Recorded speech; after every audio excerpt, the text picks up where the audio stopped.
like Nisqy, with the Rumble and Zoe taken off the board. You could say the same thing about the Rakan. Norskeren, a big playmaking support champion as well for him. So we'll see what ROCCAT continue to do. There's the Aatrox ban. It's on the blue side, though. Interestingly, ROCCAT are saying here that we don't want to prioritize grabbing ourselves the Aatrox. Splyce looking to take away both junglers that are currently very strong still on 8-15. Oh, now Vedi, Akali is open. This is... I don't think you first picker. I don't think you first picker. All right. We got a Varus. Risky. We got a Varus.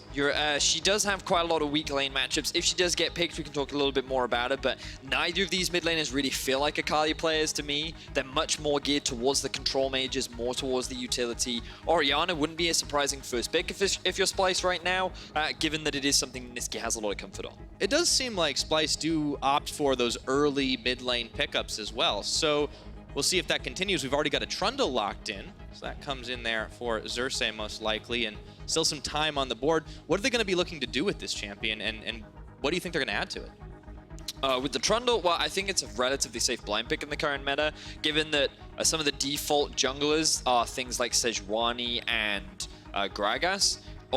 Trundle typically does well into both, and you kind of force Memento onto a carry, but he's the kind of jungler that doesn't really care if he has to play a carry. Camille has been one of his most successful junglers throughout the split, but instead, he's going towards the tanks, which is very surprising to me. This is not how ROCCAT have typically found success in the past. Yeah, it's a good point. You talked about preffing carries. Well, he's just almost exclusively played them. The Sejuani, a couple of standout games, but not a whole lot of success for ROCCAT. They also pair up Norskeren's Braum, which is an old favorite of his.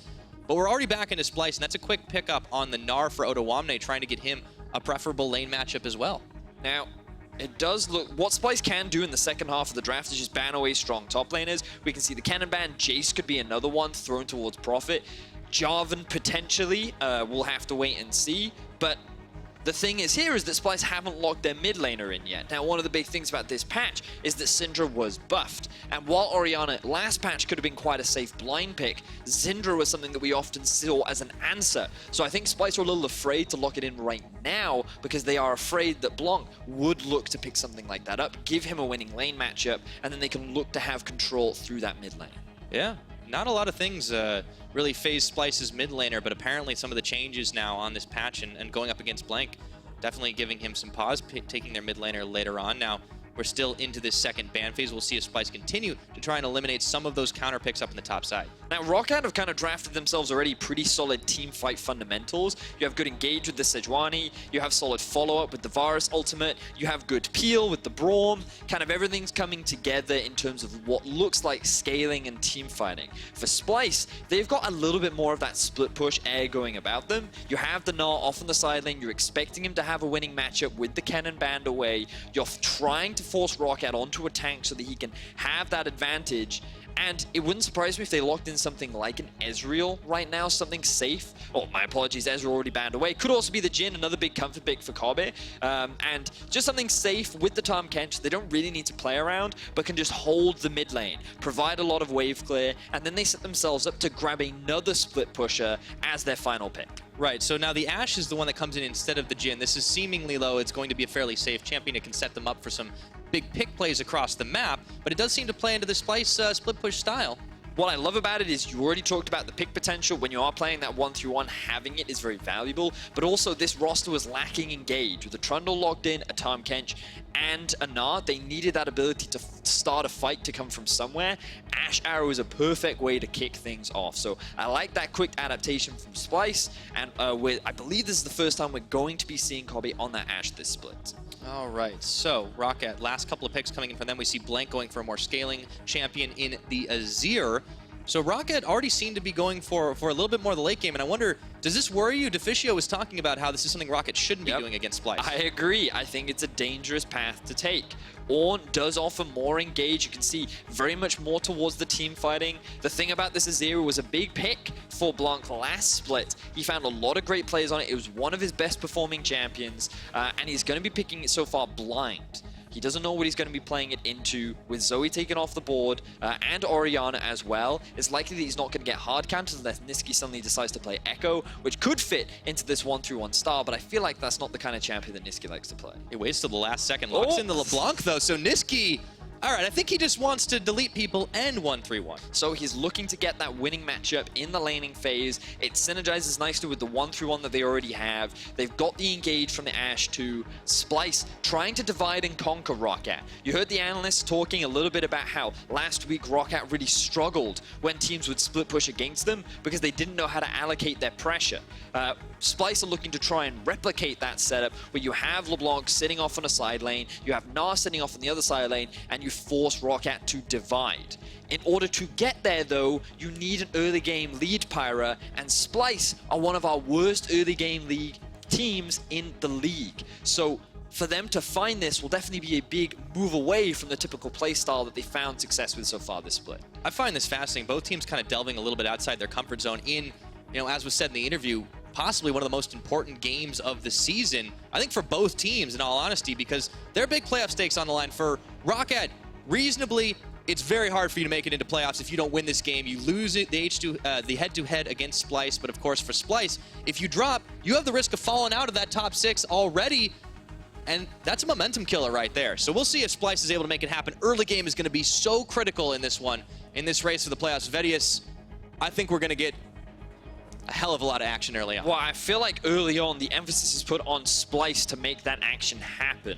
ROCCAT just want to sit back, they want to farm, they want to scale. Trying to force plays would be very dangerous for them, given how much stronger Splyce is in the early stages of the game. This is an extremely important game for both these teams. Both of them want to make it to playoffs. Likely that both of them won't. So a win here will be a big contributor in making it into top 6. It may very well be that there can be only one. Let's keep an eye, especially on this mid lane matchup, Nisqy versus Blanc. So far, nothing crazy, but as you mentioned, Splyce, it's going to be onus on them to make something happen again. So we wanted to take a quick opportunity to talk a little bit about what has happened recently for these two teams, because a lot of emphasis has been put on the fact that recently ROCCAT have struggled, and they went on this wonderful kind of running theme. Speaking of running themes, I like this chant. Kudos to the fans, but VODS, back to your point about a running theme. Yeah, I just wanted to take a second to appreciate the fans showing their support. Absolutely love that kind of involvement with the team. They're going to need it today because we look back at the last couple of games, right? Schalke and Giants last week were two big opponents that were very close to them in the standings, and they needed to find those wins. Unfortunately, they could not do it. As you guys can see, we are dealing with a bit of a pause. It does look like that it is an issue with Profit, currently speaking to the referee, but it gives us more time to talk about what I've been trying to say. And for ROCCAT, they lost their last 2 games against very important matchups, Giants and Schalke. And those are 2 games that they could have won. You look back, you see how they played. For ROCCAT, they had a huge lead over Giants, and they threw it in the late game. They got outsplit pushed in the end. And against Schalke, things looked pretty decent for them, trading back and forth a lot of kills, but a couple of crucial mistakes ended up costing them the game. And the fact that they lost those games means that they fall behind Splyce and made this game so much more important. And that's what you saw on their faces last week, how devastated they look, how upset they were. It's obvious. It's raw emotion at that point when you were so close to being able to win the game, not just once, but twice, and then you get put in a situation where you're just out of playoffs. Now, to give you guys a little update on what's going on, the pause is definitely related to Profit, who is reporting inability to use his trinket right now, so league officials are investigating on stage. Yeah, it's something you want to make sure is right. You want to get your trinkets going early. It would be valuable to use your trinket, especially in the early levels. It's a good check, man. Vision is very important. You want to be able to get it down. So while that issue gets resolved, thank you, crowd, once again, for making up these wonderful chants. Yeah, you guys are the best.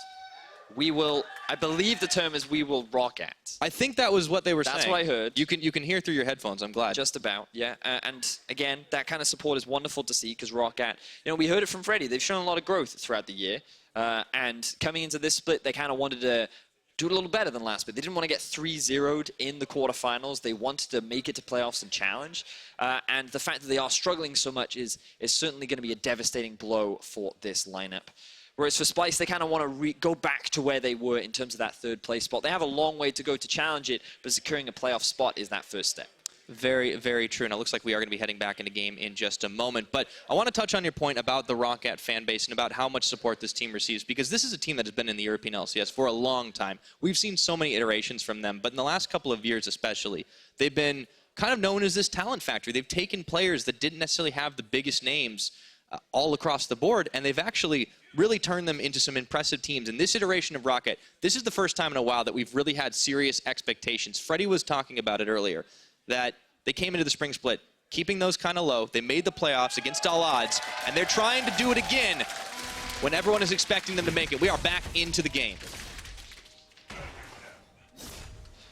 So this gives us a bit of an opportunity now to talk a little bit more about the matchup, Spyro. You know, we do see LeBlanc versus Azir, a matchup that many people probably don't often see. We haven't seen it for a while. LeBlanc is pretty powerful in the early game. You're going to notice that she jumps on you with a W. She's going to do a decent amount of damage. But with those soldiers out, Azir can trade back pretty well at level 1. The moment you hit level 2 is where things start to get a little scarier, because the combined damage of the Sigil of Manus plus Distortion combo from LeBlanc can really chunk you out. The problem here for Nisqy is that he got forced away from the wave. Blanc has now gone level 2. This gives him early push over the LeBlanc, and now she's going to be forced under tower and is going to lose a little bit of that pressure. I wonder if Blanc is going to look to go back to base, and note that he has decided to go for the Corrupting Potion. That's the Badger.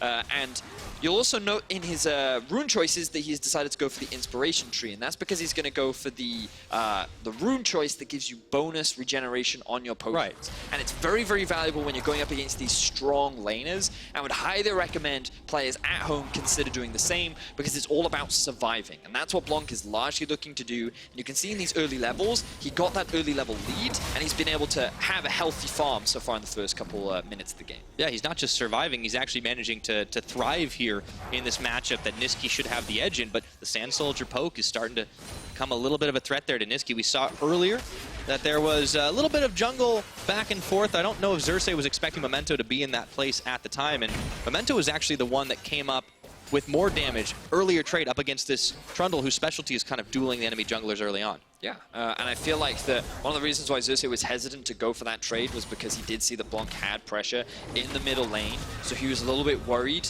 about committing in the event that he would end up in a 2 versus 1 situation, and that early into the game, you're always going to lose that, so just decided to back off. Smart play there from Xerxe, but remember, he's going to be one of the important factors to enable this early game from Splyce.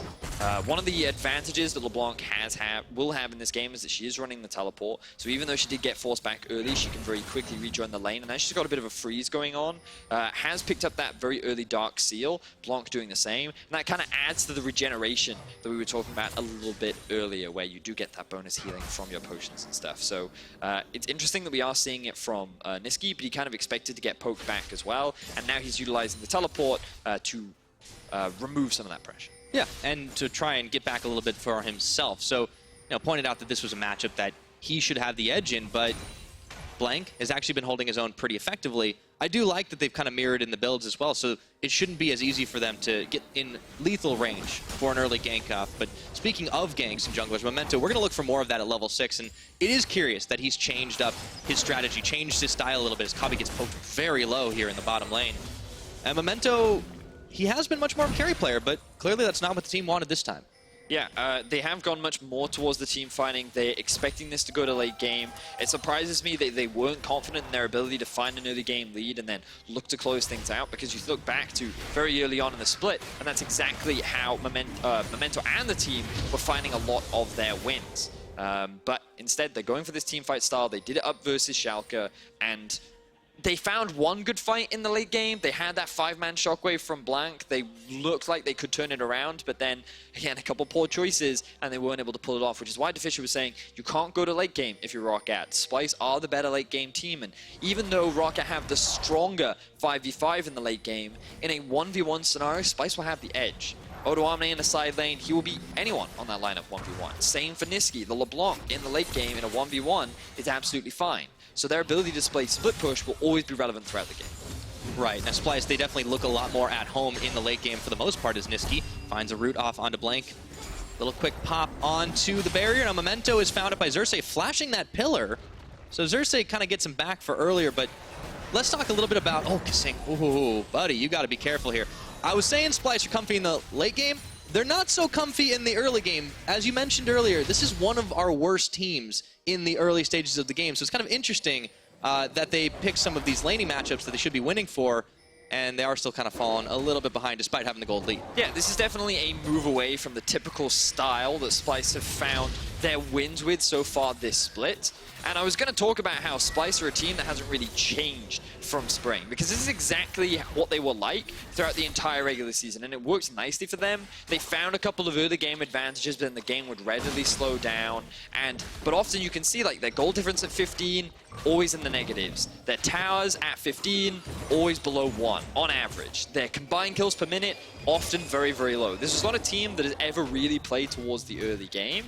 And instead they just try to mitigate it towards a stronger mid to late game. But this time around, that is different. They are going much more towards the early game. They need to find advantages. Nisqy needs to get ahead of Blanc. Odoamne needs to be pressuring Profit. We should be seeing dives, ideally towards the top lane or towards mid, but you just need to be making plays. And if we see Splyce playing towards bot like they did last week, then you know something is going wrong in their communication, and they're only setting themselves up for failure. Yeah, this is what Loa was talking about when she interviewed Peter Dunn about how Splyce, you know, their biggest enemy can be themselves. It's this incorrect focus that sometimes can sink this team. Now, to check in with how things are going, though, we are going to have to keep an eye on Xerxe. He was hanging around that top side, but he doesn't actually go for any plays. He's now on level 6, has access to the subjugate, so he can steal some stats away from Profit. But it does seem like Splyce are hesitant to pull the trigger in the early stages of this game. But keep an eye on how Xerxe passes the next few minutes. Well, he's going to hand the blue buff over to Nisqy.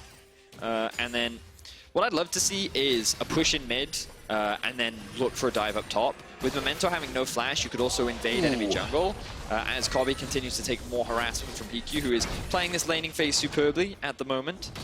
But I also have my eyes on Memento. Double pink wards played towards the bot side. You know, we've talked a lot about what Splyce need to do in the early game. Note how Heaq and Norskeren do have a lot of pressure towards bot, and how much vision they've set up in this bot side river. They want to try and continue this pressure up towards the bottom side of the map. And if they secure that early tower in the bot lane, things could look really positive for ROCCAT.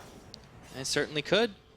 Let's see if they want to make a play up towards there. For the time being, it's all about trying to secure some of this vision. There are so many. You've mentioned 2 pink wards. We talk about 3 now in this river. If anybody from Splyce even blink in that direction, ROCCAT are going to know about it. But honestly, ROCCAT just making sure that Splyce can't actually get the jump on them early on in this game, and they're building these lane leads. You see outside of the top, where it's a winning matchup for Odoamne anyways, it's a pretty hefty CS advantage for Blanc and Heaq.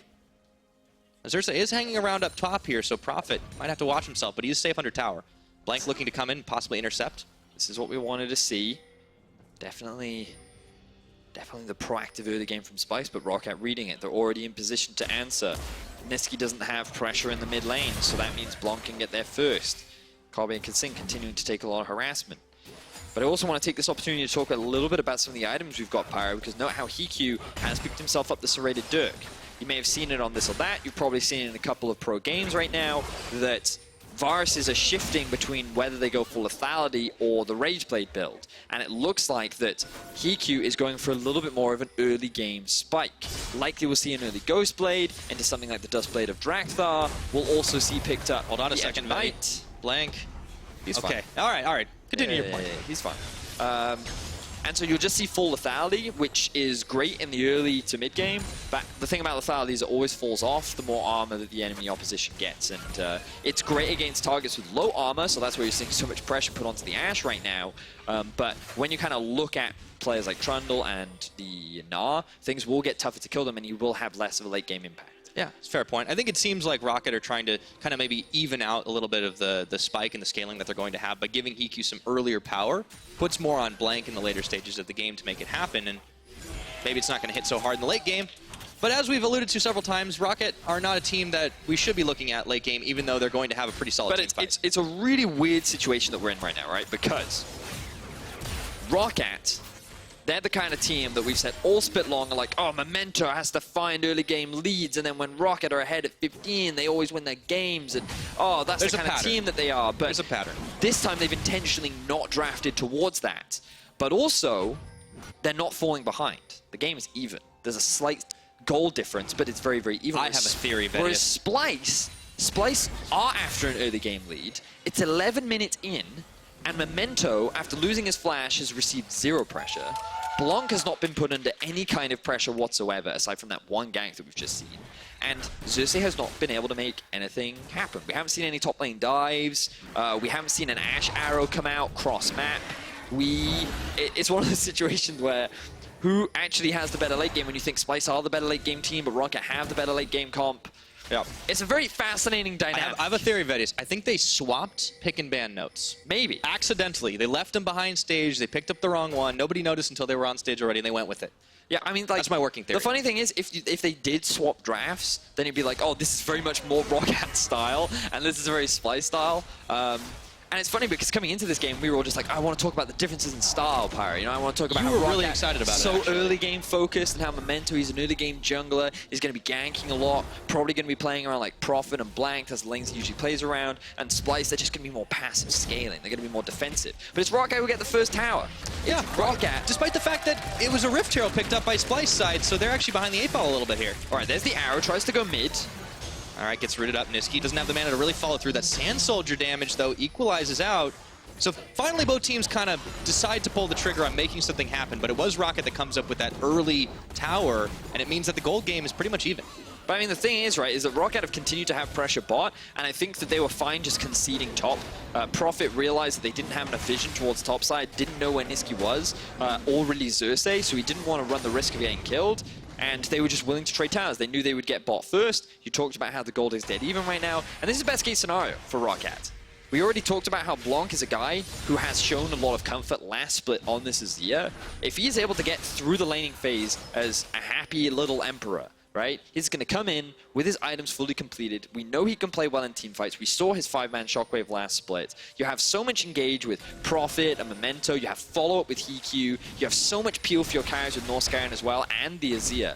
Like, I feel like right now, the way the game is planning out, ROCCAT are happy. But they have to be. I'm hesitant. Until now. Until maybe now things are a little less happy. All right, a little less happy on the Emperor status, but Heaq's taking a tower up top. This is just objective trades across the map right now. No kills. Still 13 minutes. Splyce securing a mid lane tower, they'll open up the map a lot more. It will make LeBlanc's ability to find picks that much more potent. And with the Ashe arrow coming out relatively soon, maybe they can use it, but the tower doesn't even go down. Now, ROCCAT have multiple members. The Ashe is down bot. Trundle stealing red. If ROCCAT wanted, they could just push and group up as a 4-man unit towards mid, but instead they're going to concede, and I feel like they lost a little more than they should have in the bot side of the map. All right, so Splyce will manage to keep this gold in their favor for the time being. It's about 1,000 the difference, but this is only just towers and towers in CS right now, so a little bit of extra gold in the pockets with the changing of objectives, the trading of objectives. But who really comes out ahead in this one? Overall, the last 5 or 6 minutes, VODS, who do you think actually wins here? You look at the gold, and Splyce have come out ahead, because they're 1,000 ahead. True, but given where they were before. Yeah, I mean, right now, in terms of the actual state of the game, Nisqy's very low. Very, very low. Yeah, that was the wrong Nisqy. But, I mean, ROCCAT are fine. You know, we talked a lot about it. They are scaling. First items being completed across the board. Iceborne for Prophet. You've got the Nash's Tooth done now for Blanc. Cinderhulk already finished up for Memento. They're good. They're happy. They want to wait until about 20-25 minutes once that second item's done, and then they can just go, well, let's team fight. And the problem is Splyce don't have a strong enough early game lead that they can really draw multiple members from ROCCAT to a side lane. You can just have Blanc quickly wave clear bot and then move up with the rest of his team, and he doesn't have to worry about being killed by this LeBlanc because, well, he's not that strong. He's not that scary. So yeah, I feel like that Splyce so far haven't been able to utilize the early strength of their composition. We're now approaching 15 minutes and there are 0 kills. And while they are in a gold lead, it doesn't feel like that their composition is going to be primed and ready to utilize the strengths it does have. Yeah, I think the reliance here, if this game continues the way it is going to be on Splyce executing that split push in a way that confounds ROCCAT, because we've seen it happen. We've seen that recipe for success. Yes, we have. When other teams can execute a good split push that pulls ROCCAT apart when they want to get the split push going. Of course, as we have Paz on stage, the fans are entertaining us all with a few cheers of their own invention. They love you, Pyre. Apparently. Thank you. Thank you very much. I appreciate you guys and girls. Animated fans today. They really are. They really are, VODS. I'm sure they're fans of you as well. Well, last time they sung a VODS Sucks song. Well, if they're not fans of you, then tell you what, I'll be a fan of you and your predictions. See? I'm all right. I'll take all right. All right's not bad. Pretty good. Superior analyst, all right caster. Yeah, sure, you know. Wait till Betsy gets on stage. Oh, yeah, it's going to be nuts. Spoiler alert, by the way. You guys should definitely watch that game. The fans are having a great time. It's going to be here. fascinating. The Betsy fans versus the Reckless fans. Who's going to be allowed? Ooh. Okay. By the way, to update everybody on what's going on, we have a report of ping spikes happening in the game as well. So League officials are investigating that as we're still paused in this one. But yeah, my ping went from 7 to 9. What do I do? No, they're still playing the 60 ping. It's yeah. remember Rift Rivals. No, but obviously it is an issue. They're going to try and get it resolved as quickly as possible once they figure out the source of it. But yeah, so far nothing has happened in this game. I mean, well, there's a few. Okay, no kills, 2 towers. There was Splyce taking not only the Rift Herald, but they also took a Cloud Dragon. That's pretty much the difference. I just summed up the first 14 minutes. But unless someone dies, nothing happens, Pyro. I mean, that's kind of like what my heart tells me. Remember, I came from the LPL back in 2014. That's true. That never quite left me, to be honest. And the thing is, right, we talked a lot about how this game is very, very important, not only in terms of the standings, but being able to qualify for playoffs and like moving forward throughout the rest of the split. And so you'd imagine that both teams are a little on edge. They don't want to be the ones to take that big gamble. They don't want to make that move that could cost their team the game. And so the fact that ROCCAT have drafted more towards scaling and Splyce have put this emphasis on themselves to be the proactive team, you gotta wonder how the pressure is weighing on them.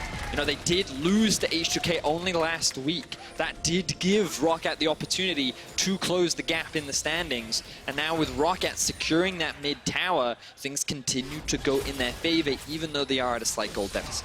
Yeah, they're going to be fairly happy, though, with the way that this early game has played out. Still hanging on to that mid tower just barely as Splyce is pinging it. And talk about the H2K loss, man. That is also a momentum killer. ROCCAT losing 0-2 and kind of breaking that 1-1 consistent streak that they'd had every week doesn't feel so good. But yeah, I wonder who really came out of last week a little bit worse, because we were talking it up. Nobody wants to be that team that's losing to H2K. You got to start asking yourself a lot of questions, and this is where you get to that point that Peter Dunn said about how Splyce can be their own worst enemy. Yep, they certainly can. So looking at the current state of the game, there's no dragon to play around. Baron is still a little too early. Items seem to be working towards their second. Nisqy hasn't actually completed his first one as of right now. He goes for the Sork shoes early. He is sitting on about 1250 gold, so he should have more than enough to go back and purchase it. But yeah, I mean, like, I feel like I'm a broken record right now. We're just seeing we're seeing ROCCAT play exactly the way they want to. They're not forcing any of the game plays. They're getting to their second item. So things pretty chill. Here's the arrow. There we go. Instantly, though, Norskeren eats it, absorbs it. Nisqy misses everything on the combo, does get poked back. He took more damage. Yeah, that's a little unfortunate as a LeBlanc. But I do have some news for you, so you don't have to be that broken record, Vedius. This is looking like we're going to be in for the latest first blood of the split. Here we and you know who owns that record, too? Who owns it? Splyce. Of course from they last do. week. So this is What consistent. is the number, Pyra? Do you know? I believe I'm going to go ahead and get it from stats in my ear one more time, but I'm pretty sure we're past. It was 16 minutes and I want to say 4 seconds or 14 seconds. Okay, so we are guaranteed to set a new record. 3 seconds. I was off by 1, as is my always is my math. We have ourselves a new record, and of course it's Splyce trying to set it, but they needed to make things happen early on, and I feel like it really hasn't been enough here. No, it has not. That's my analytical opinion, by the way. Anyone in solo queue that has ever been a 0-0-0 LeBlanc by 17 minutes never goes, yeah, I'm happy with this.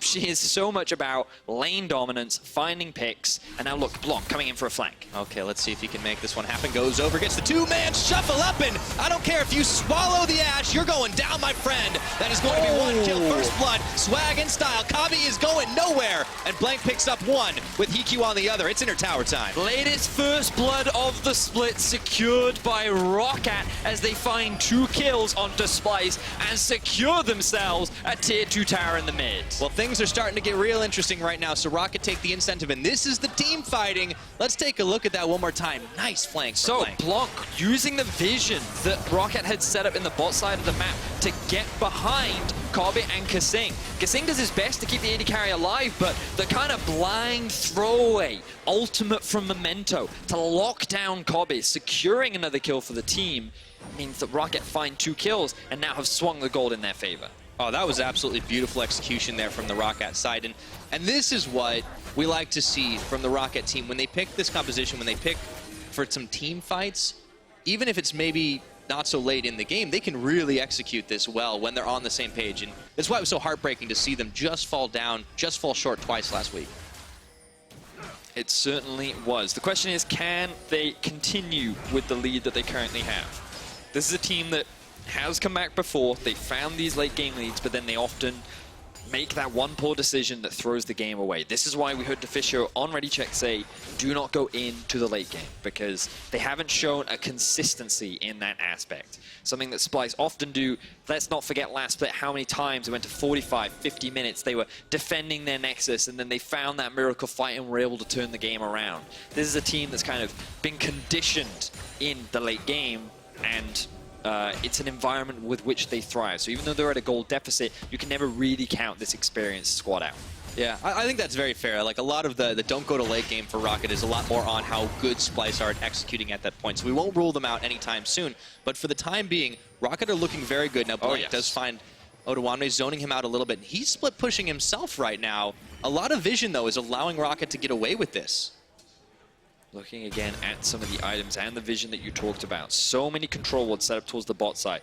Pretty unconventional to see the Azir pushed up in a side lane so far on a, when he's not conventionally used as a split push champion, but it's because of how much vision they have. They know they have priority over the mid lane, but they still want to keep him relatively close. Ocean Drake spawns in about 40 seconds, and so by keeping this wave pushed up and keeping priority over mid and all of this deep vision down towards the bottom side of Splyce's jungle, it means that they have an easy avenue to not only play towards the Drake, but even this tier 2 in the bot lane. This is time. Heaq senses it is going to be the time to fight. Ghostblade, Dustblade of Drakthar also on, and it looks like this tower only needs a few more chip shots. Nick goes down. Do ROCCAT feel like they want to take this fight? They get some damage, and Kasing pops Odoamne into his mount. Teleport coming through. Xerxe a little bit late to the party. Missed the memo, it would appear.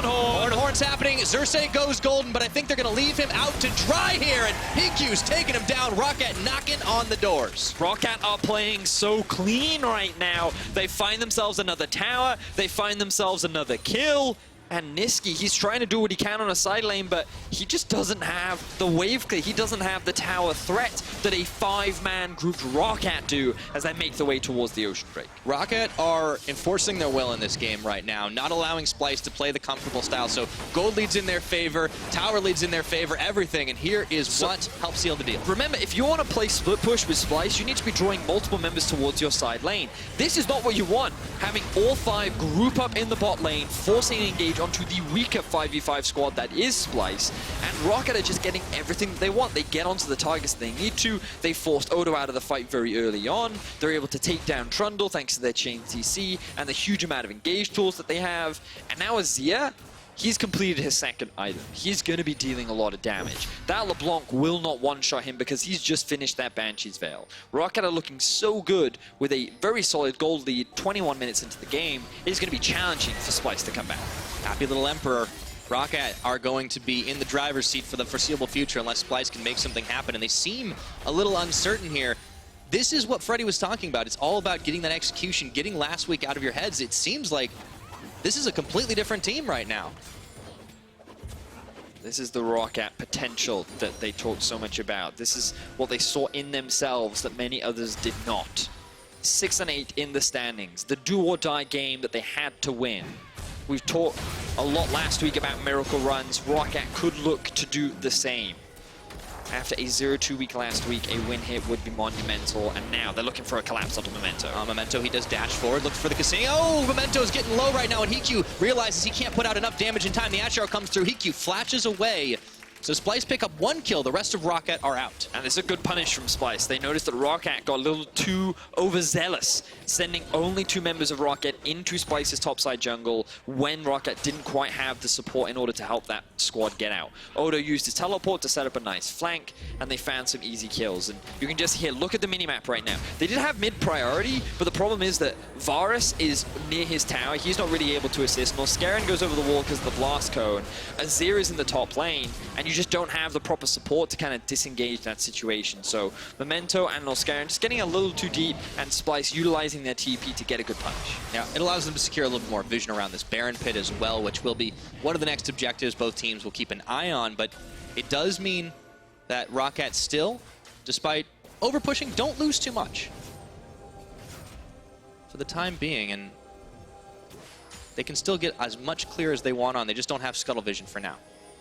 Oof, that third lethality item coming in for Heaq means that he is going to be doing a lot of damage, but you can already see some of the early armor rushes from Xerxe picking up that Gargoyle Stone Plate. Stone Plate, yes. Yeah, yes. he's going very tanky as a Trundle as But well. look at all the Merc Treads you can see as well. Very little armor built elsewhere means that Heaq will continue to do a lot of damage as the ult comes down. Okay, and they're going to knock him up. Kasing is going to go ahead and pop that stopwatch, but now the fight's in here. Odoamne's find the flank, and Blanc is trying to come in. I don't think ROCCAT are quite on the same page, but Memento takes down Odoamne before it even starts. Memento is also going to fall. Kobbe getting the kill, and Splyce bleeding and bruised, but they still want to take this fight right now. Stun off onto Blanc. Norskeren moving through, and the shuffle goes back. Hop back into the belly of Kasing, and they're still going. This is an all-out brawl, and Xerxe is going to find Blanc and Kobbe firing arrows as many ways as he can. Prophet not able to find the kill, and Splyce are going to make out like bandits. Prophet falling, double kill to Xerxe. Splyce with the victory on that fight. Huge turnaround team fight for Splyce as they find a successful 5v5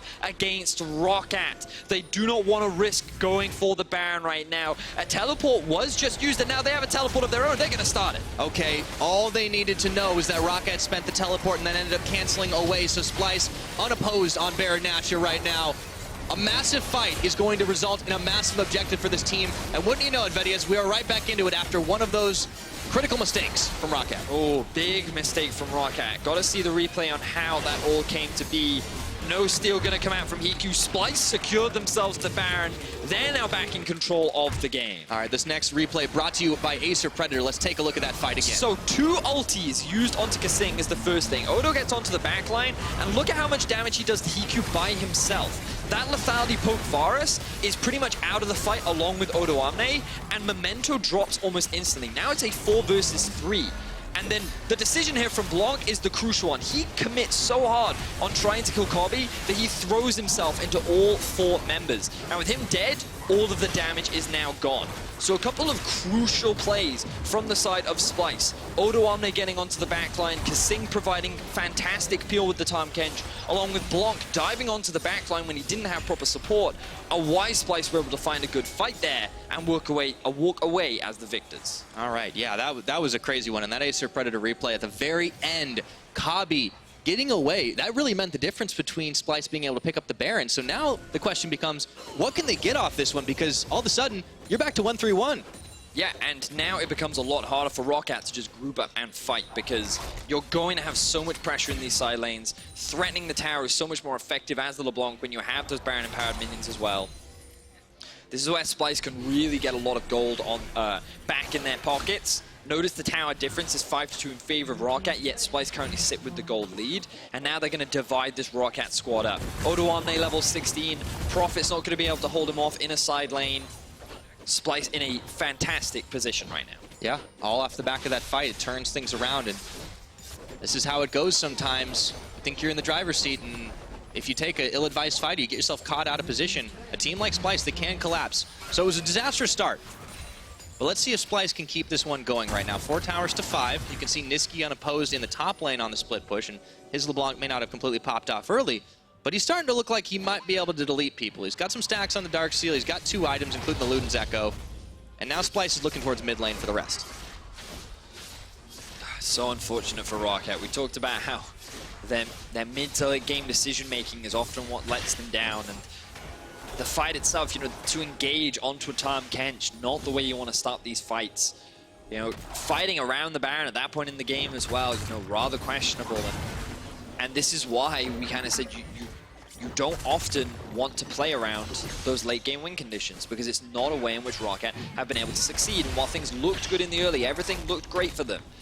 They make that one crucial mistake, and now Splyce are back in control. Now, it is rather challenging against Azir to comfortably siege up against these towers. He does have a lot of poke and wave clear, but Splyce doing what they can to slowly chip away at this tower. Looking for some ROCCAT redemption here, trying to come back into the gold game. Still, only a couple thousand behind as we tick over into the 28-minute mark, but Splyce, full tempo control, Baron buff, still 25 seconds left for them to make use of it. Not a whole lot else to push, but they've secured most of the inner towers. It's just this one up in top that Nisqy's been unable to crack. It does seem like Splyce is more interested in moving towards the mid, though. Kobbe's starting to put out some serious damage on this Ashe, too. Yeah, you can see ROCCAT split across the map. This is the ideal situation for Splyce as they just chip away onto all the towers.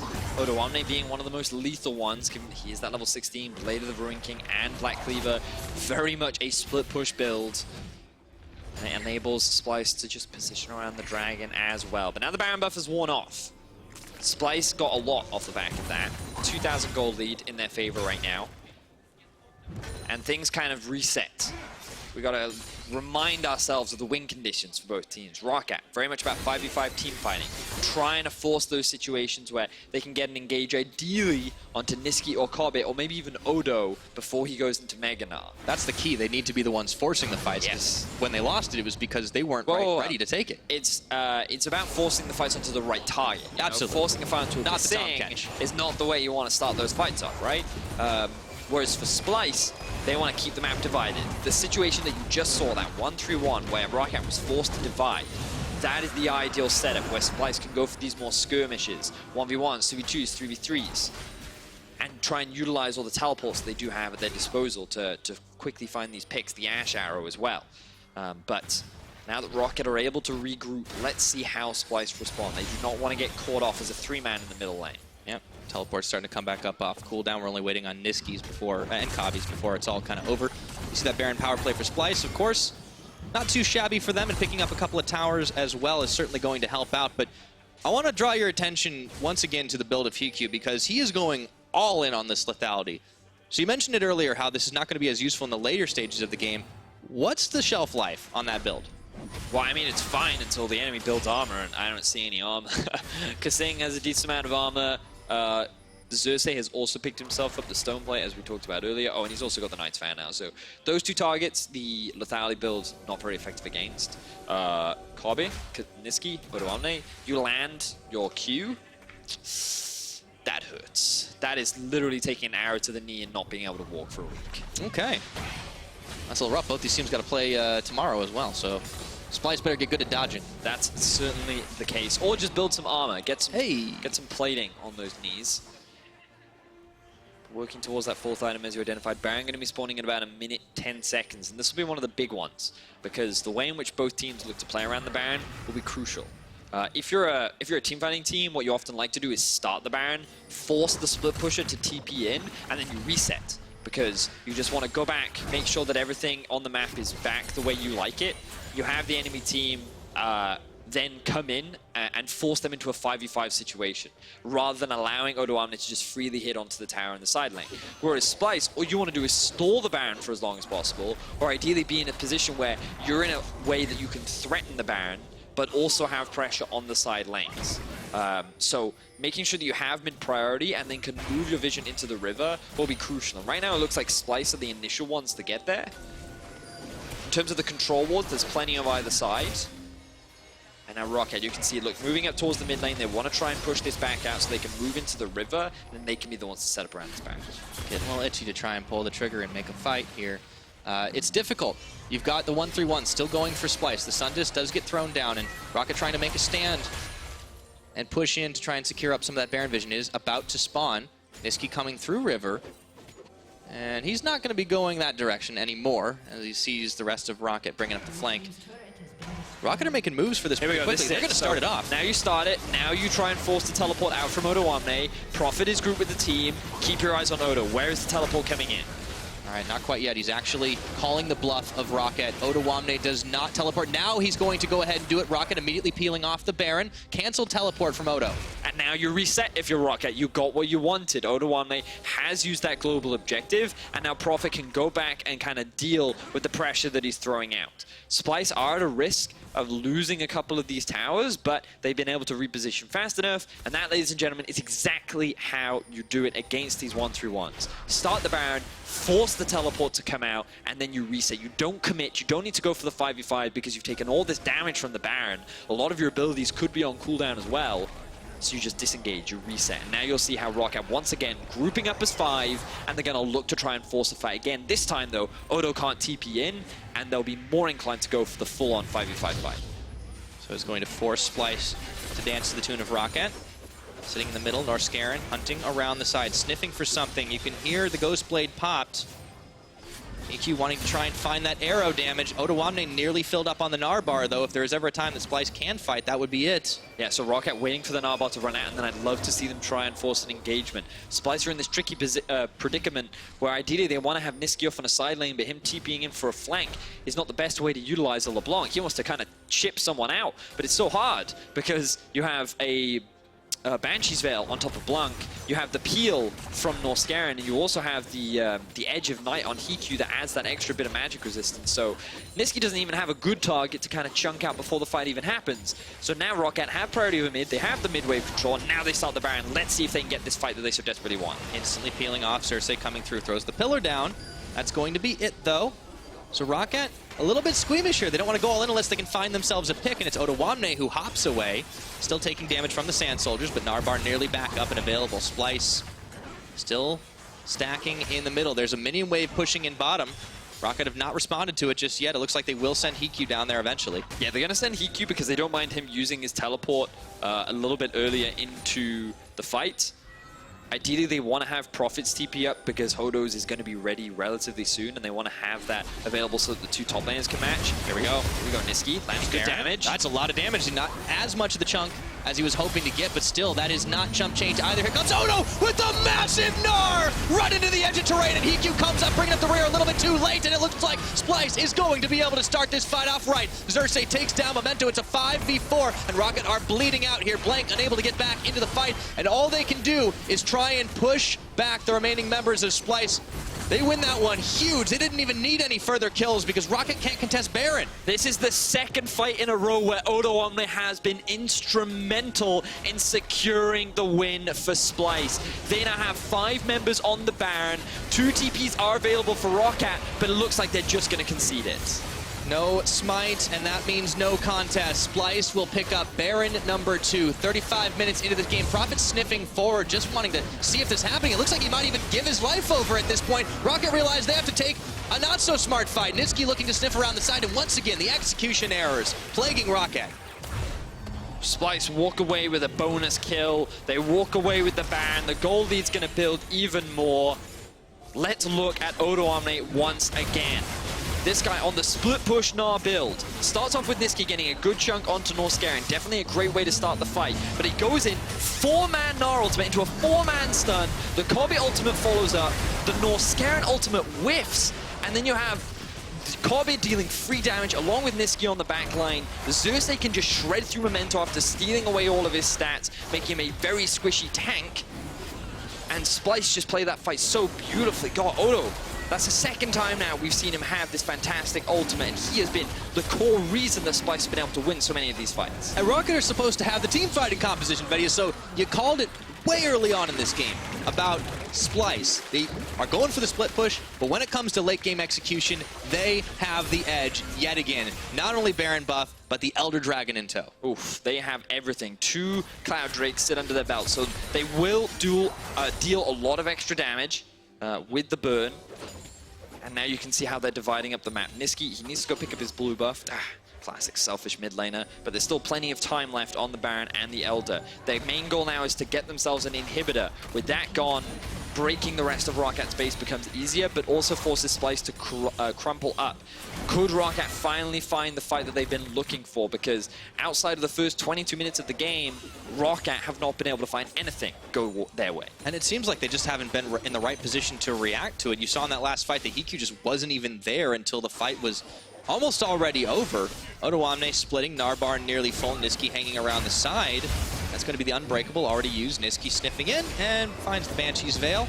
But nonetheless, Splyce pushing up here for what is looking to be a very critical moment for them, as they've already managed to really execute well in the later stages of this game. Splyce, 10,000 gold to lead and looking to try and secure up their playoff chances. And the pressure is really mounting for ROCCAT. Remember that this game is so important for them to try and secure a spot in the playoffs. You can see 6-8 for ROCCAT, 7-7 in Splyce. But the reason why this game is so important is because Splyce already are 1-0 over ROCCAT. Another win would give Splyce the head-to-head record. And given how close these two teams are in the standings, even if ROCCAT miraculously win all their games and then Splyce lose it, if they're tied score at the end of the season, Splyce come out on top. That's why this game is so important. And given the situation they're in, ROCCAT are going to have to find a miracle play to turn this game around. As it stands, they're already just losing out on these objectives here. Inhibitor falling in the bottom. It seems like the game plan, all according to it. Odoamne sitting inside the base in Gnar Foreman. ROCCAT unable to really do anything, but watch as these are slowly chunked down. Kobbe starting to put out insane damage. You see the Infinity Edge, of course, for him, as well as the Lord Dominix. And even Odoamne is pestering ROCCAT inside of their own base, and no recourse here.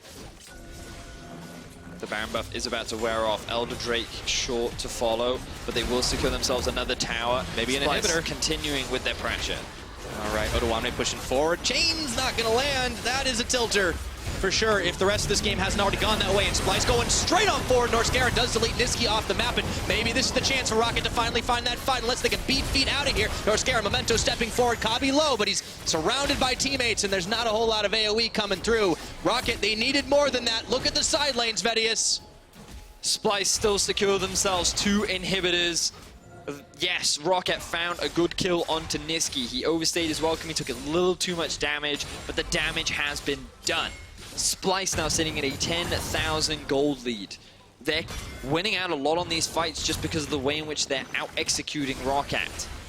Let's see how quick. So Nisqy takes a chunk of damage. He then jumps into range of a double ulti CC from Memento and Norskeren, and it gives away his life. So a bit of a misplay there from the mid laner of Splyce. And ROCCAT kind of saw an opportunity to maybe re-engage, maybe find a 5v5, but the engage tools had gone, and ROCCAT had nothing left to follow. I don't know what you're talking about, VODS. I think he pulled off a great magic trick. He made himself disappear. That's very true. No one could definitely figure that one out.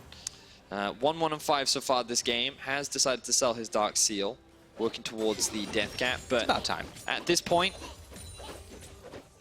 I mean, he hasn't needed to have a massive impact because it seems like Splyce has done what they needed to do the back half of this game. I feel like some of the, in that crucial fight that they did win, getting that big chunk onto Norskeren definitely helped, and we just kind of wanted to see more of it. But again, you know, Splyce doing what Splyce always do, late game. And, you know, even, again, this composition is not bad in the late game. It's just that it only thrives when you're in the 1v1, 2v2 kind of. Or if Odoamne gets a 4-man Gnar, but you know, you can't count on that every time, I suppose. A 4-man Gnar, yes, that's very true. Whereas for ROCCAT, yeah, in the 5v5 scenario, they do have that great late game, but if you can't execute upon it, then it's not going to work out for you, even if you do have the scaling on your side. And so far, Splyce have not been enabling them to do that. They're nicely dividing ROCCAT up. You can see that Nisqy and the 3-man squad in mid are just pushing the super minion waves in. Going to make it easier for the rest of Splyce to threaten that top tower and that final inhibitor. But I feel like we're on track for getting a 3rd Baron this game. Splyce definitely going to play it calm, cool, and collected for now. No need to make the mistake. Keeping in mind those stakes, Splyce, well, they all but lock up playoffs. Not 100% guaranteed for them. Of course, there are a couple of other teams in the LCS that will be cheering for their victory today because Splyce win this game and Misfits and Fnatic secure playoffs for sure. That's very true. Misfits and Fnatic could look to lock in a playoff spot, yet the seeding is yet to be decided, and those games will be crucial throughout the next 2 weeks. As you can see, Misfits will be going up against H2K next with their sub Xerxe on the starting roster. So we'll see how that pans out for them later on. For now, ROCCAT still on base defense duty. Baron going to be spawning in about 30 seconds. They have no vision in that area, so likely they will have to phase check. And so far, we've already seen how quickly Memento melts when Xerxe ults him into the rest of the team, just killing him.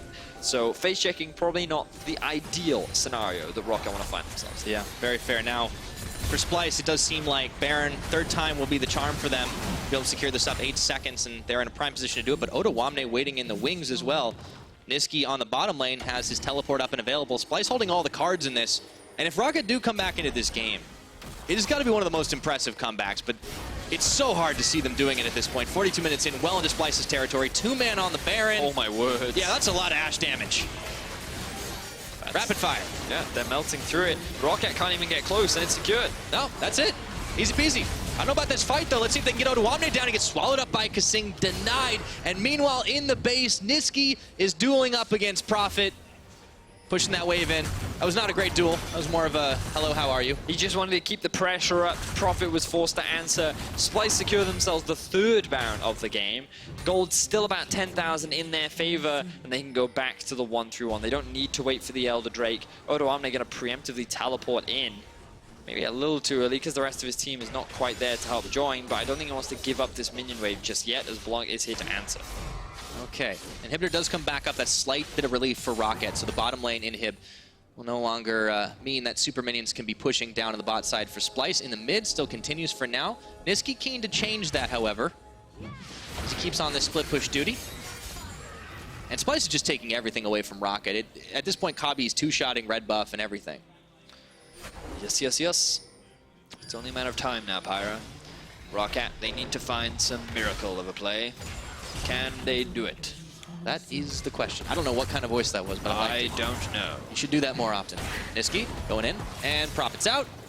A little bit of damage just tickles him. Doesn't matter, though. The threat's real. I figured out what voice it is. What is it? Here we go. Engage coming in the mid lane. Ornn coming through. Kasing already swallowed up Kobbe, and now Memento does finally land that prison on, but I don't know if that is going to be the target he wanted right now. Memento already starting to get shredded through. Even Nisqy bringing up the rear, and ROCCAT, they were going 5v4, and they were still losing this fight. Splyce are the stronger team, and they flex their muscles once again. Ooh, Splyce, they've been able to avoid death once again. They still have a lot of their ultimates available. Especially Odoamne. He did lose a lot of his health. Ooh, very close to getting away kicked from out. those arrows. The Mega Gnar is on the way. For now, though, ROCCAT keeping their inhibitors alive. Splyce going towards the Elder Drake. They're going to continue to play it safe, continue to play it defensively. ROCCAT, do they face check? Oh, they do. There's the pillar coming up, and Kasing just sends out the tongue lash. ROCCAT still trying to sniff around for a fight. Got to be careful, though. Your base is already in shambles. Now Splyce on to the Elder Dragon, looking to start securing up vision easily first, and the Honey Fruit will keep them healed. And it's at this point of the game where it's all Kobbe. Let's see if Memento can pull off a miracle. Late game 80 carries it back, baby. Well, this is very late game. Okay, Elder's going to reset. They actually have priority on this. But look at Nisqy. Are they going to rush it down? Here we go. This is it. Oh, my ROCCAT, goodness. Their dream of a comeback is right here, right now. They need this one. Here we go. Nisqy trying to come in here, and it looks like this is not quite enough damage to take this down. It's going to be coming down to a smite fight, and it's secured by Memento. But can they win the fight? Odoamne gets a Gnar over the wall, and it goes Nisqy to shut down Heaq and Norskeren. That fight is lost. That game is lost. Splyce when it counts. Splyce obliterate ROCCAT 5-0. They have the Baron buff. They have the Nexus set in their eyes, and Splyce are on their way to playoffs. One fell swoop. Looked like you got yourself the dragon, but you lose yourself the game. Splyce pull a most critical win in the race for playoffs. Things look dicey in the early game, Pyra. They did. They did. They didn't find those early kills. The 1-3-1 wasn't looking good. They were getting engaged on. Then a couple bad decisions from ROCCAT mean that Splyce found some excellent team fights. Odoamne in particular came up huge on the Gnar. It wasn't just him, though.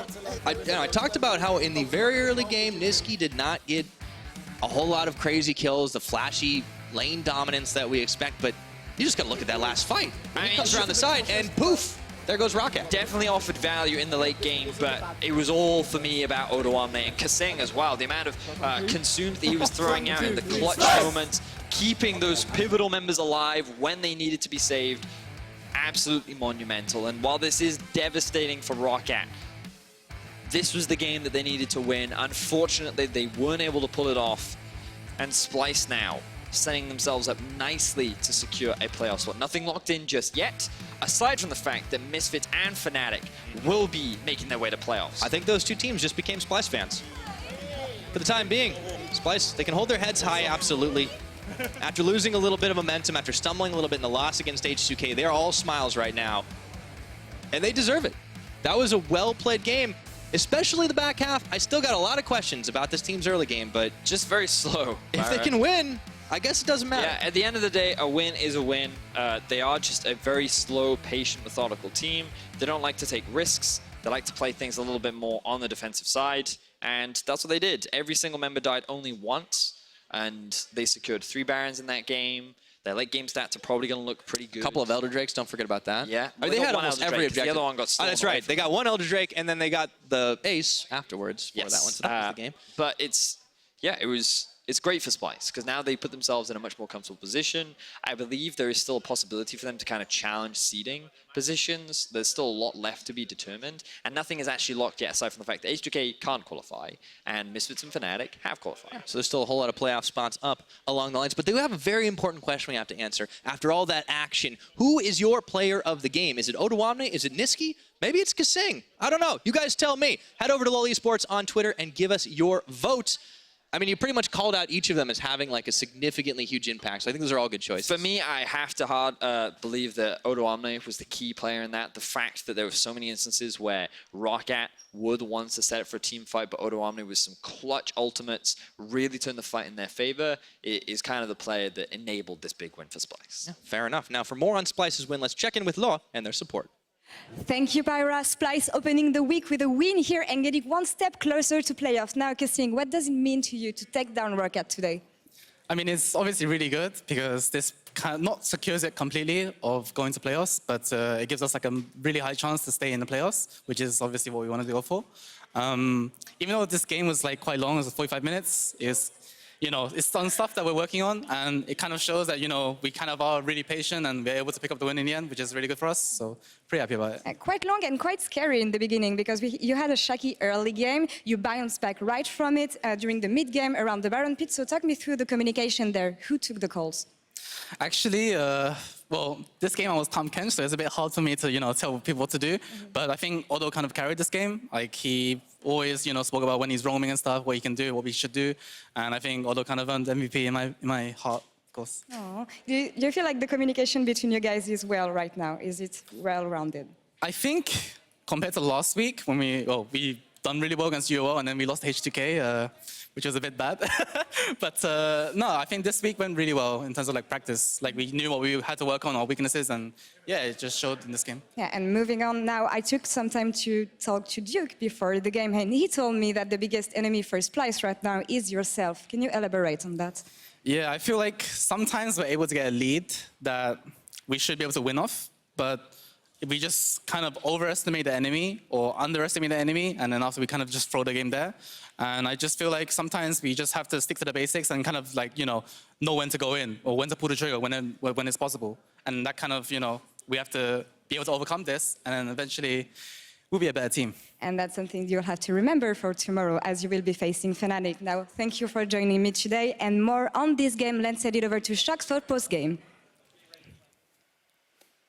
A nice wave there from Kasing. Thank you very much, Law. Nice interview, and I think he's right. Not their own enemy. They had to pull the trigger at the right times, and I think that's also what defined their later game in this one specifically. I do want to start with picks and bans. I want to know from you guys what you think the idea was between both compositions, and then afterwards we're going to compare this to what you had as the win conditions for each team. Yeah. So I mean, if you look at Splyce, it is very clearly trying to split up the map, look for a 1-3-1 with Odoamne and Nisqy in a side lane, and try to play a slower game where you try to pressure a lot of turrets. Whereas ROCCAT, they went full team fight and tried to scale into the later game. Yeah, and I think one advantage ROCCAT got in the draft was around the bottom lane. So they first picked the Varus pick, and I think the Tahm Kench is an answer to avoid the Varus Tahm Kench lane, which is super annoying to deal with. Like, you can't really stop them from pushing, and it's just such a safe lane. But that actually opened up for Braum, which is Norskeren's, old favorite pick. It's good against the Tahm Kench. So it gave a winning lane to ROCCAT, and also a lane that was really good later in the game at stopping any mid lane control from Splyce, which is what you need if you want to play split push. So I really feel like this bottom lane made it really difficult for Splyce to actually play their comp, which forced the game into just team fighting. So basically, Splyce did follow kind of the win conditions you guys set up for them before the game, where it was all about Odoamne, getting him on a split pusher. Yeah, they took those win conditions and then went even a little bit further with them, because not only did they go for one split pusher with Odoamne, but also, as I mentioned, Nisqy on that LeBlanc had the ability to pressure out inside lanes. Yeah, and Odoamne won his lane by like 50 CS. He was always able to be a threat whenever a split push could have been set up. It was just hard for him to do. On the ROCCAT side... You said, I do do not want to see them in late game no matter what. They do Yes. not listen to you, the Fisher. Let's first take a look at as you highlighted, the pre-game win conditions, which they did not follow at all because they did not try and do anything around Prophet in the early game. See the first line, get Prophet ahead, he was down 50 CS. What's the second line, Ender? Do not go to late game. Right. That's it. So they draft full late game. They obviously then go to late game. And man, they don't know what to do in the late game. So once we saw the draft, we actually had to change the win conditions for ROCCAT, which again is not something we wanted to do, but we had to suddenly change it onto, okay, you have the Varus pick. So, okay, protect and win bot lane. They did. Yeah. 1-up. Control wards, we love it. Push in, it's great. Lethality Varus, pretty overpowered in lane as well. Yeah. Second line, now you have to go to late game, you actually execute the team fights, and they can't fulfill this win They condition. couldn't. Let's see how that played out in the game. Wow. Let's see how that played out in the game because despite all of this, Yes. they did protect bottom lane very Yes, well. they did. even got ahead in the early game. Their first 2 kills we're going to take a look at once again in the mid lane. We got that Braum who can cleanse off the arrow, and then they re-engage. Yeah, and this was actually Splyce using the pressure of the side lanes to try and make a play. It didn't happen, whereas Blanc here has no ward spotting him out on this approach, finds a flank to catch out Kobbe and Kasing in the mid lane because they're always playing on the back foot because they're against a super strong duo that ROCCAT drafted. And after this fight, I tweeted, now ROCCAT can show us their late game. They should not be able to drop this game here. They have great setup to stop 1-3-1 with this winning mid lane. Because of the Varus, they protected him. He won his lane. They have a great late game team fight as well. This is the moment for ROCCAT to show that I was wrong in my pre-game win conditions and the new ones were the correct ones. But somehow you always turn out to be right because it started going to the wayside for ROCCAT. If we take a look at the next team fight, this is where the game started to scale, and then actually ROCCAT should still be in a pretty good position, but the team fight just didn't go in their favor. I mean, they would if they didn't spend 2 ultimates onto a Tahm Kench, who you had a stopwatch, then they use the Ornn onto just Odoamne on the top side. That means they have no spells to actually participate in this fight, and Splyce are able to stall out for that re-engage. And Odoamne, obviously, the big hero with the initial engage, and then it's Kasing time. Oh yeah, Kasing flashes to save Kobbe right there. And then even at the back end of this fight, Kobbe gets into a little bit of trouble after getting the kill. You see, Kasing channels the ultimate to 2 inches away from him on the screen. Kobbe can jump right on in there and get out free. Now, I don't want to underplay this here because when we were watching this in the cast room, Ender, you lost Oh my God. a word I'm not going to say. I have never seen you so excited about a champion interaction. true. So let's take a look again at Tahm Kench and how he saved Kobbe. You screamed, I've never seen anyone do this, and I always want them to do Yeah, it. I was literally screaming back there because I think this is an underused mechanic on Tahm Kench because as long as he doesn't get hit by any damage, he can channel that ultimate and jump out. And if he actually recasts it immediately, he can't be CC'd as he's going down, but someone can click on it. In this case, Kobbe jumps out freely. And again, the really cool thing about it is his W, the Devour, is obviously on cooldown. So that's the only way for him to save the Ashe in this situation. So you end up having almost a double Devour situation.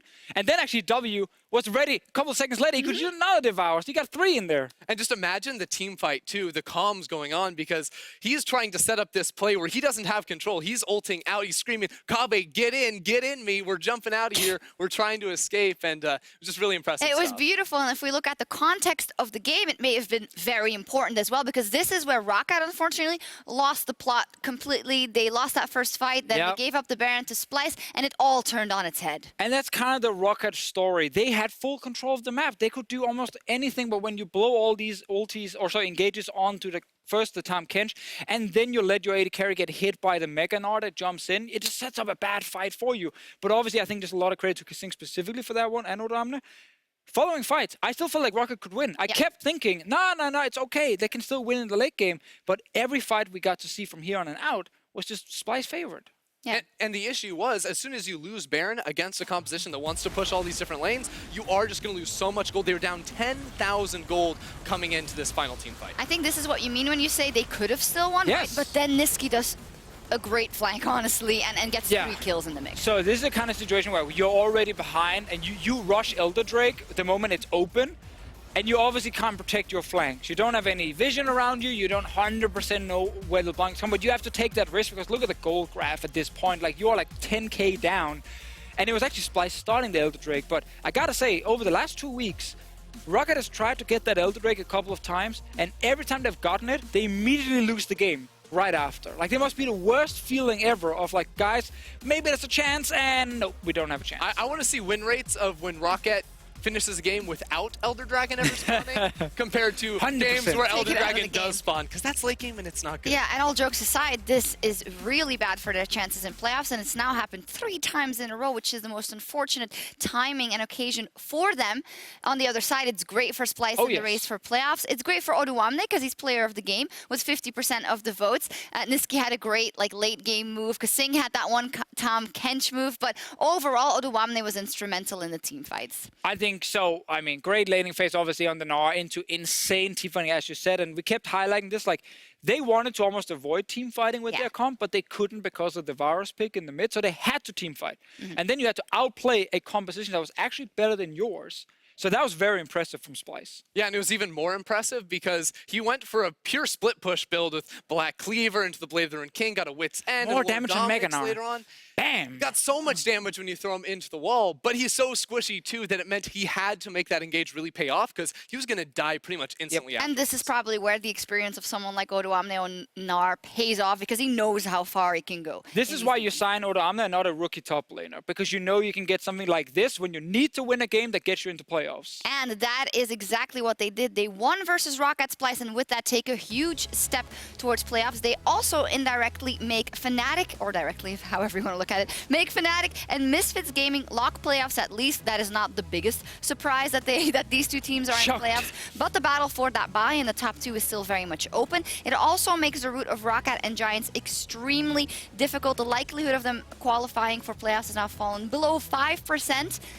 Crazier things have happened, so we'll see what happens. And it also secures Vitality and Xerxe at least a tiebreaker for playoffs. They could still lose that tiebreaker, but this is why we said beforehand, Splyce winning means that their chances are much more secure, and it also kind of locks the top 6 more in place. It's becoming very hard for Giants or ROCCAT to win now. Because again, Splyce is the team that Giants and ROCCAT have to bump out of the playoff picture. They're the ones sitting in 6th right now, the gatekeeper. As you say, if ROCCAT loses that team, now it's not in their hands anymore. Giants really do need to win out to have that chance. Let's have this conversation later after Giants play Fnatic. And if Giants win that game, suddenly the whole discussion around his top 6 luck, reckless too. It's starting again. It's based on 50-50 odds, and Splyce could go on an epic losing streak right now as well, right? They lost to HOK last week. Anything can happen. We're just keeping the dream alive, but it does look pretty Giants have to win, obviously. Well, later tonight in Game 4, Rekkles is going to make his return to the Fnatic lineup, as said, as they try and take down Giants, who are on their way towards a miracle run. But our next matchup is also a good one. Misfits Gaming versus H2K. See you in 3.5. Okay, let's see if he can make this one happen. Goes over, gets the 2-man shuffle up, and I don't care if you swallow the Ashe, you're going down, my friend. That is going to be 1 kill, first blood, swag and style. Kobbe is going nowhere. Xerxe a little bit late to the party, missed the memo, it would appear. Horn's happening, Xerxe goes golden, but I think they're going to leave him out to dry here, and Heaq's taking him down, moving through. The shuffle goes back, hop back into the belly of Kasing, and they're still going. This is an all-out brawl, and Xerxe is going to find Blanc and Kobbe, firing arrows as many ways as he can. Enough damage to take this down. It's going to be coming down to a smite fight, and it's secured by Memento. But can they win the fight? Odoamne gets a Gnar over the wall, and it goes Nisqy to shut down Heaq and Norskeren. That fight is lost. That game is lost. But you lose yourself the game. Splyce pull a most critical win in the race for playoffs.